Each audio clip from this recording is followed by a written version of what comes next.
বঙ্গবন্ধু আমার সম্বন্ধে বলতো, তোফায়েল ইজ এ ব্যালেন্সড বয়। সাবেক মন্ত্রী ও আওয়ামী লীগের বর্ষিয়ান নেতা তোফায়েল আহমেদ মারা গেছেন।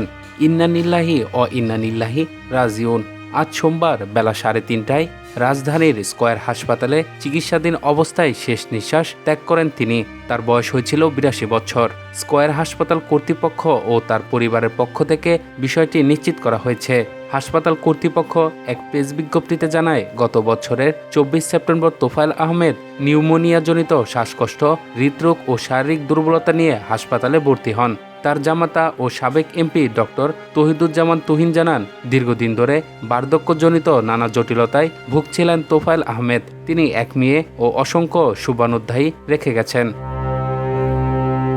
তোফায়েল আহমেদ 1943 সালের 22 অক্টোবর ভোলার সদর উপজেলার দক্ষিণ দিগলদি ইউনিয়নের কোরালিয়া গ্রামে জন্মগ্রহণ করেন। 1966 থেকে 1969 সাল পর্যন্ত তিনি ঢাকা বিশ্ববিদ্যালয়ের কেন্দ্রীয় ছাত্র সংসদের ভিপি ছিলেন। 69-এর গণঅভ্যুত্থানে নেতৃত্বস্থানীয় ভূমিকা রাখেন তিনি।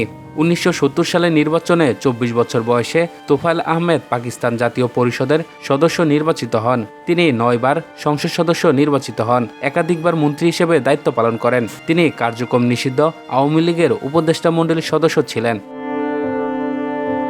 বিকেলে স্কয়ার হাসপাতালে তোফায়েল আহমেদের স্বজনরা জানান, মরদেহ ধানমন্ডির 12A-তে তাকওয়া মসজিদে নিয়ে যাওয়া হবে। সেখানে মরদেহের গোসল করানো হবে এবং বাদ মাগরিব প্রথম জানাজা অনুষ্ঠিত হবে।